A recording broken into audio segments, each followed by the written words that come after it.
What comes to mind when you hear the word fairy, elves, nymphs, water lady? What is a water lady? A water lady is a dona d'agua. It's a myth of the Catalan folklore.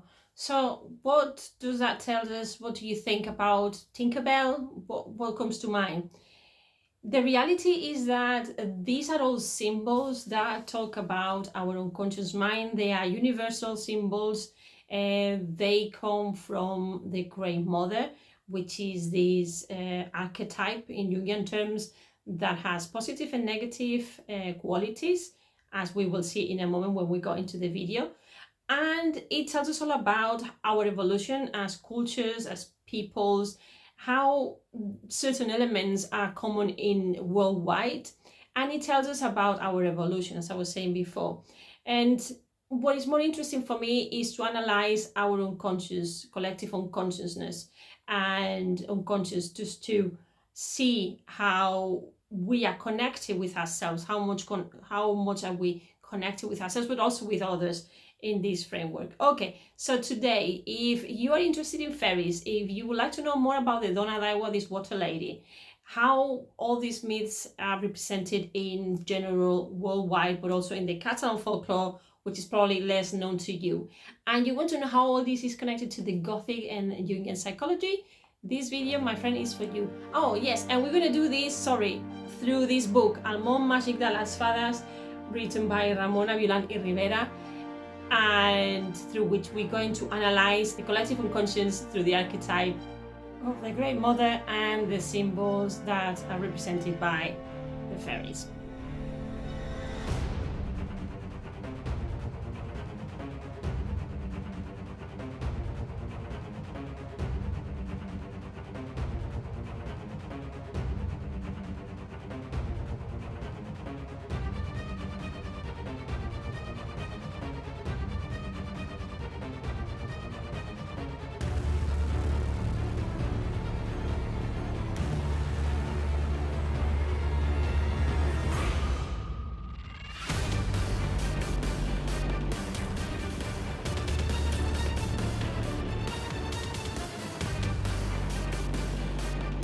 Hello Gothic friends, this is Alice and you are in Gothic Land, a place where I help you know more about yourself through the analysis of Gothic productions, books, TV series and the Jungian lens.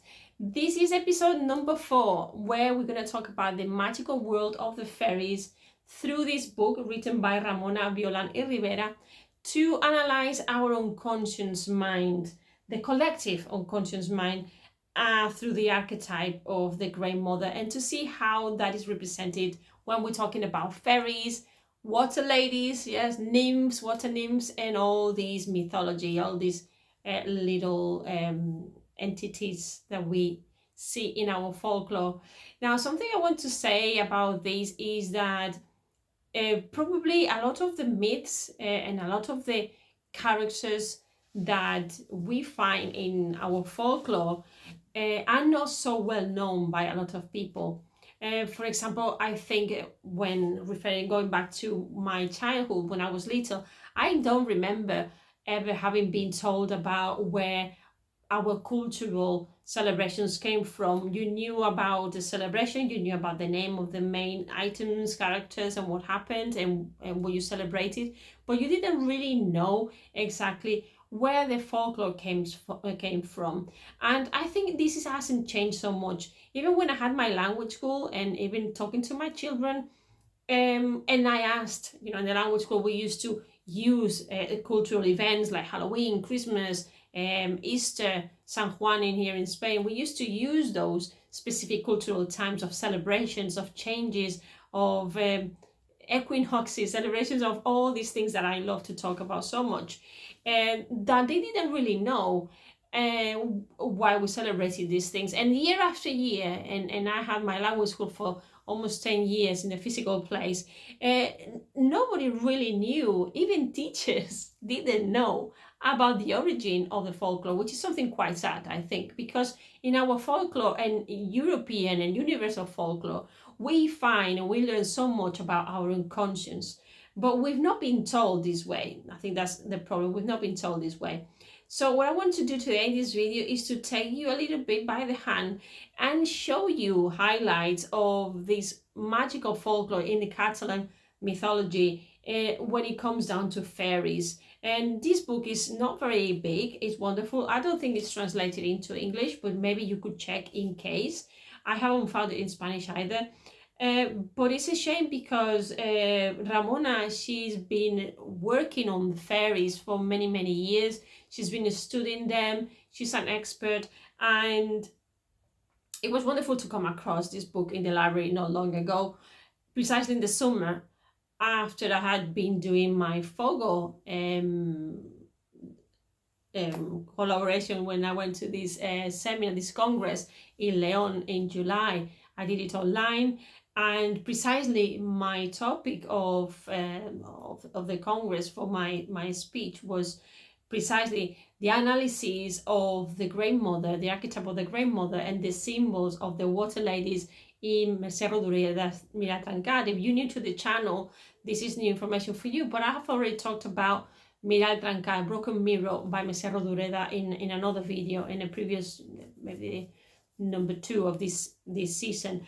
And for me it's very important because it tells us all about how disconnected we are as individuals, not only with nature, which these figures, these myths, these characters are very connected with nature because they live in nature. They live in that part that humans cannot see. They have this magical touch of imaginarium, of this magicality that can bring happiness in a home, but it can also bring destruction if you don't treat them well. And there are certain characteristics that are common to all the fairies, and they are common to a lot of these beings worldwide, European, not only in the Catalan folklore. So before we go further in telling you more about the book and what the book talks about, I want to remind you that you can find the whole article dedicated to this book and the review in my magazine called You Are Gothic But You Don't Know It, and this is the article for you to have a look. And okay, so you just have to go there to gothicalice.com, my webpage, and then I'll attach the link here. I'll write the link down here on the video, so then you can go and access the magazine. What is very important, there are a few elements and a few things I want to tell you about to do a little review on this book and for you to be intrigued, because the idea is that you also want to do your own investigation in your own culture and your own tradition and figure out what are these elements that maybe have influenced you because you were told stories when you were little, because you've been influenced by the things you've been watching. And it's very important that we understand where some of our traumas and our fears come from and how we connect with all these myths. So as I was saying before, for me the Dona d'Aigua is something I'm really investigating lately. I'm pretty new to the Jungian world myself, but everything started with Jinshi Bolen and knowing about the archetypes of all the goddesses, the goddesses in every woman, if you remember this book that I mentioned before, and how understanding the archetype, it helps us understand the structure of our psyche and therefore understand better the processes that we might be going through, and mainly for me when we are going through excuse me, through life transitions, when we are kind of leaving behind a part of us and we're having to be reborn again from all the ashes. And it's very important, for me it was very important, this analysis, this female analysis, and how I came to come across a critical essay, a collection of critical essays for Supernatural, where we could talk about women supernatural, and how that started me off in this path of the analysis of the archetype, of the female archetypes. What do they represent? What certain characters, what is the archetype that guides certain characters, the female characters in Supernatural, at certain specific times in the story? And that led me to then write and investigate more about the figure of the mermaid that appears, or the siren that appears in one of the episodes of Supernatural 2, to do a different presentation for a different page, for a different program. And then how that took me again to the archetype, to getting to know ourselves better, how the archetype, how the symbols of the Great Mother, being mermaids, nymphs, water ladies, what do they tell us about our own psyche, our own traumas, our confrontations? And then from that on, I realized, I learned, about FOGO, about this congress in Leon in the summer. And it was great again, because I could use again the Great Mother and how she shows up in all the books, in other work. And in this case, I wanted really badly to use something that was autochthonous from my country, from where I come from. Even though my parents are Andalusian, I was born in Catalonia, and I don't know much about the Catalan folklore. And I've been investigating it ever since I had my language school. And I've been investigating all the little, all these icons, all these myths, and how they connect with ourselves and with other people around the world, how similar these myths can be to other myths as well, how interesting that is. So I want to read you the translation of, obviously a free translation from some of the quotes that I think are very important from this book, and mainly because since we don't have the English translation, I think it would be very interesting for you to know what are the main things that we can learn from this book, but also how you could use this as an example to do your own investigation and use your critical thinking for the folklore that there is in your country, in your culture. So some of the things that she tells us, that Ramona tells us, is the following. She says the snow fairies, water fairies, and sea fairies are female mythical beings that appear in almost all mythologies. Closely linked to nature, so this is very important for us, the fact of being linked to nature, but also that they appear in all mythologies. Closely linked to nature are anthropomorphisms of the spirits that, according to animist beliefs, all beings had, both animate and inanimate.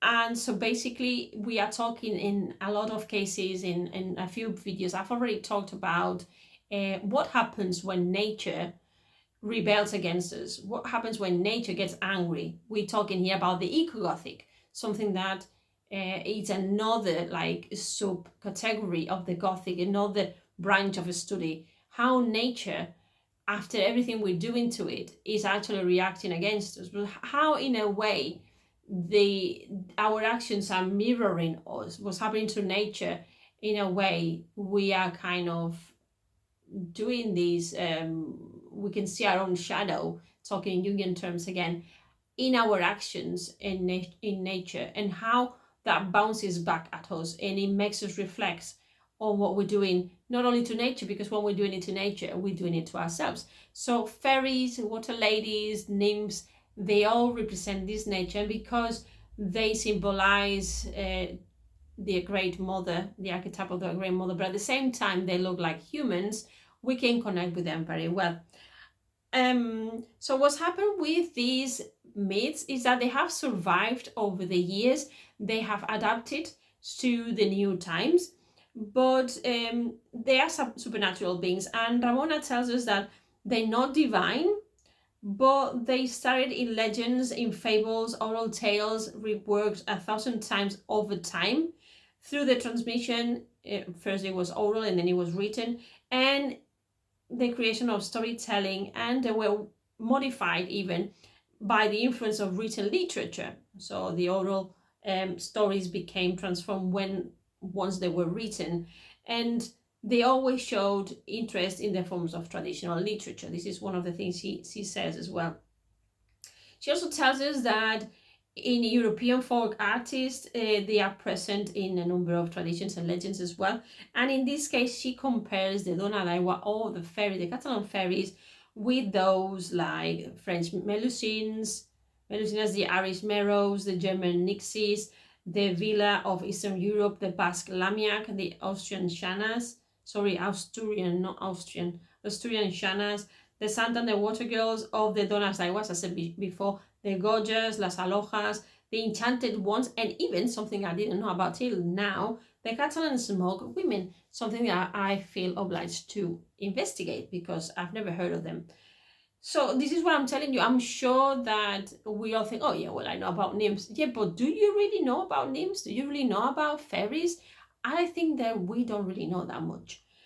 So she tells us also that, you know, these fairies, these ladies, they are magical beings, but they always have they show this relationship with humans, and this is one of the characteristics that is very one of the most important characteristics, that once they become in contact with humans, either because they've been seen secretively, or because they have fallen in love with them, or because they felt the urge to help the humans, the story never ends well. This is one of the things that we see and is emphasized. The stories never end well because they one of the things that they say, the fairies or the water ladies, when they become close to a human and they decide to marry even to have children, is, I will always be with you unless one day you decide to call me water lady, Dona Daiwa, and then that day I will disappear. And the husband will always say, no, no, no, the future, I will always respect that.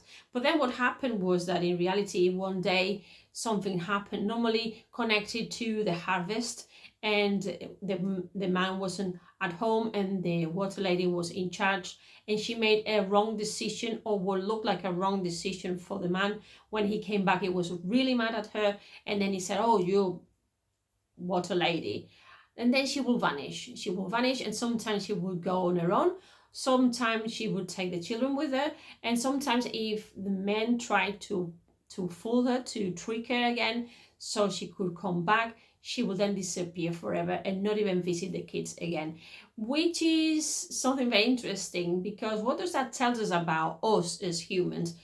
There's a morale here, and it's the fact that we cannot follow rules, we don't respect the other, we tend to invade the space of the others, we don't understand limits, we feel curious when we've been put some limits, and when we've been told there's something you cannot do, we have a tendency to actually go against that and to break our word.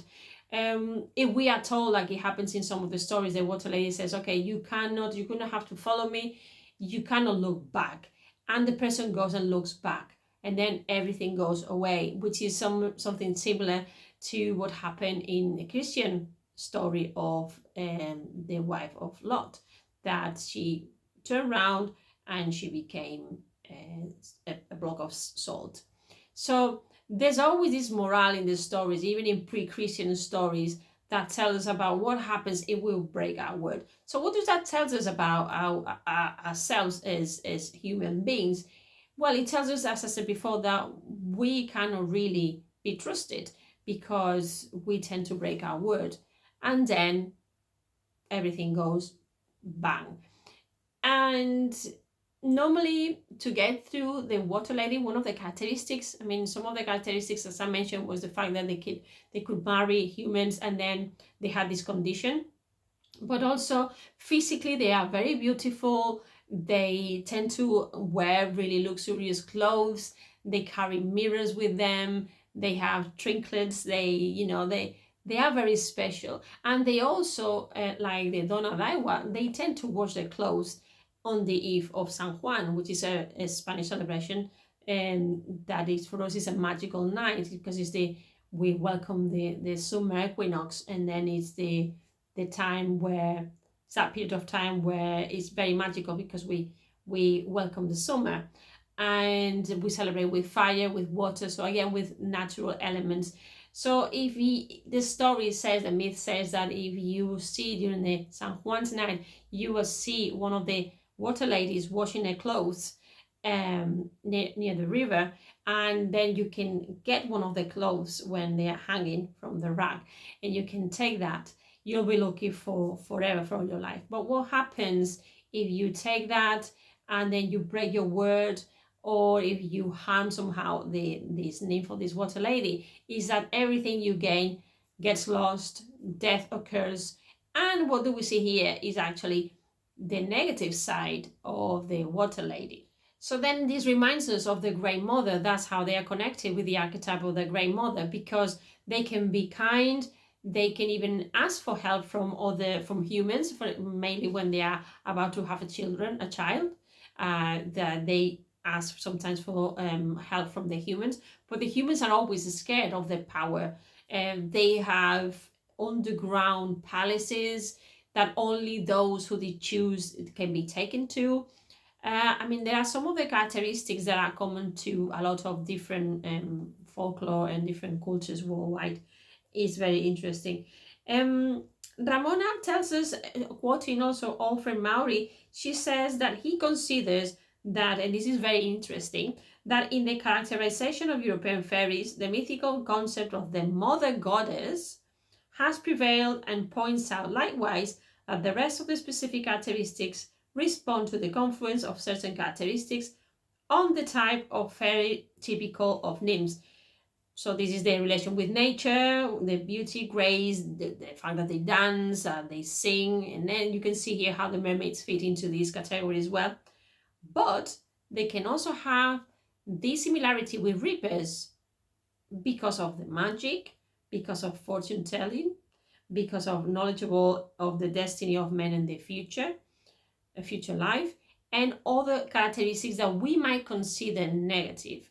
So that's why it's so interesting. That's why, in a way, accepting that if we have been told not to do something and we do it, we have to face our own destiny. We've kind of changed that, our luck. And life is all about going through phases as well. Sometimes things that used to happen with harvests, the harvest, for example, the crops, maybe it was they tend to be given the fairies and all the supernatural beings were the ones to blame, when actually it was just down to bad luck, and it was down to the weather conditions, something that we cannot control. But sometimes it could be done, or could be down to a bad decision, a human bad decision. So another important thing I want to tell you is about how Manuel Figuera, Ramona, she cites Manuel Figuera, and he says that, and this is very important as well, why do we need these? And he says that humans, we need these legends because they are the connection with our most ancestral origins.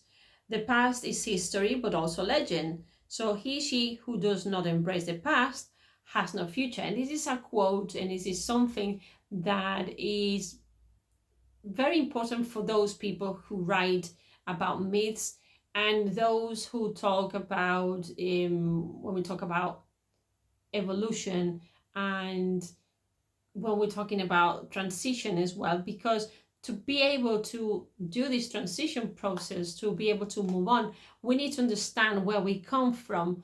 And that could be in historical terms, in mythology, is to learn about the mythology and the stories that we used to tell to explain our situation and our problems and our historical moment. And then we can understand what's happening in our present time, where we come from. We cannot detach ourselves from the situation that we're living. And at the same time, this is something that will create our future as well, because we might be going through this moment of dying, of death, and to be reborn again. So this is very important. And again, is what the cycle of nature does. It's always, if you think about the seasons, this is what we do. There's the birth, and then there's the death, and then there's the spring, summer, autumn, winter, all the seasons, and they all have their own role. Which again, if we think about different archetypes and the story of certain archetypes, certain mythologies, like that of Persephone in Hades, we see how that's true as well. So this is more or less what the story, this is the article if you want to have a quick peep. And this is all the article I've written about this book review. And for you to see, and with this I'm going to close, there's some final thoughts about this. Why is it important to know about the folklore? I've just said that, about myths, fairies, and first because it connects us with our unconscious mind collectively. It kind of helps us be connected between us as well, to know that we all have similar feelings and similar things that moves us, but also from an individual point of view, it helps us understand better our psyche. There's a beautiful ending of the book that Ramona writes at the end, exactly how the literary projection of this topic of the fairies, how important it is, and how it's gone from being an oral explanation, oral tradition, to the written word, but then also how it has even made it to the cinema, and the fact that we still get these creations, how we still get programs and books written about not just fairies, magical beings in general, mermaids. There's lots of mermaid things, that the same as there are with vampires. We have a lot of mermaids, and how that tells us about different places as well. You know, it gives also explanations of why a location might be the formation, the rock formation might be in a way or another. What I find very interesting as well is, for example, that recently, and this is a synchronicity I want to share with you, that I started watching a Spanish production. It's a trilogy and it's called La Caza, the Hunt. And in the second season, where I am now, second part, actually the story is not a Gothic story. Allegedly there's nothing supernatural there. It's all about crimes, solving crimes, and this story happens in Mallorca, and one of the main themes is the water lady, la dona d'agua. The folklore that this production uses, the writer of these stories has used, always has a mythological background, and that's very beautiful, because we have, you know, we learn about different parts of the world, we learn about the cultures and the traditions, and how these cultures and traditions actually shape people. And in fact, in this part, the second part I'm watching, and as I said, the water lady is very important, is one of the characters that actually, she's a drug dealer. She's very beautiful, she looks like a mermaid, she looks like a fairy, and she has this long hair, and she has a massive tattoo in her back of a fairy. I mean, it's very clear when you know this. That's what's so important to know about this stuff as well, because you can make connections and you can use your critical thinking and see more or less what the author was doing when he was writing the story. But also how this figure, and this is a very good example of how this figure, or the fairy or the water lady, actually in our times, it shows the concerns about prostitution, about drugs, about manipulation, and how this fairy, this human looking like fairy, of woman that looks very much like a fairy, she actually manipulates people with the way she approaches them, her looks, her tattoo, the drugs that she uses, and her drugs are like her singing, like the siren, like the siren that drives people crazy, and you can't stop following her. And the fact that the story happens around the swimming pool, the water, the sea, it's very, very, very interesting. So that's the one thing, last thing I wanted to say, how important, even in our current productions, we don't have to go far back in time. We could just look at what we're watching every day, and you're going to see the Gothic everywhere, because that's the other thing. All these symbols, all these characters, they have the positive and the negative, just like the grandmother. And something that might look very beautiful might be deceitful, which is also the morale that we find here. And basically, this is it that I wanted to tell to you about today. The book, I've forgotten to mention that there's it's divided between the world of the fairies, the magic of the fairies, the washing, the laundry of the fairies. That's quite a long section in the book. Also, there's a shorter section, is the midwives, the fairies midwives, how the way they care about people, but also the buildings. I was mentioning before very quickly about the palaces and the castles that they have on the water, or hidden, like in a parallel universe, or yes, in the same area, they can decide who can see their realms or not. Also, the mermaids appear here, as well as the fairies of the sea, which I think is something very beautiful. Then when they marry and the love affairs between men, and that's it. And then, as I said before, how these stories are projected in our literature. Anyway, so I hope you have liked this review. I hope that now you feel intrigued to investigate more about fairies in general, water fairies, donas d'aigua in Catalan folklore, but also in yours, in your cultural background, in your country. What is the equivalent to the water fairy? Maybe you can even let me know in the comments, because I'll be very interested to know more. And I hope this has helped you. It has helped you also to connect a bit more with your unconscious mind, with all those elements that have influenced you since you were a child. How much were you told about the folklore? How much has affected or influenced your beliefs and the person that you are nowadays? How can you actually even use this folklore and these stories to see how the archetypes can actually help you understand more the structure of your psyche? How do you connect with them? This is what I really want to do and invite you to do. So remember that you have all the article in my magazine. That is a monthly magazine called You Are Gothic But You Don't Know It. And this article in the magazine, it's called, give me a moment, it's called The Collective Unconscious and the Archetype of the Great Mother in the work of Ramona Violant and Ribera, al Món Màgic de les Fairies. So I hope you have liked this video, and remember to visit me in gothicalist.com, where you can also find my blog. You can subscribe to my newsletter. You can see everything I do there. And nothing else. I hope to see you again very soon in the next video. And until then, be very gothic, my friend. I hope you have enjoyed it and that your brain doesn't stop thinking. See you next time. Bye.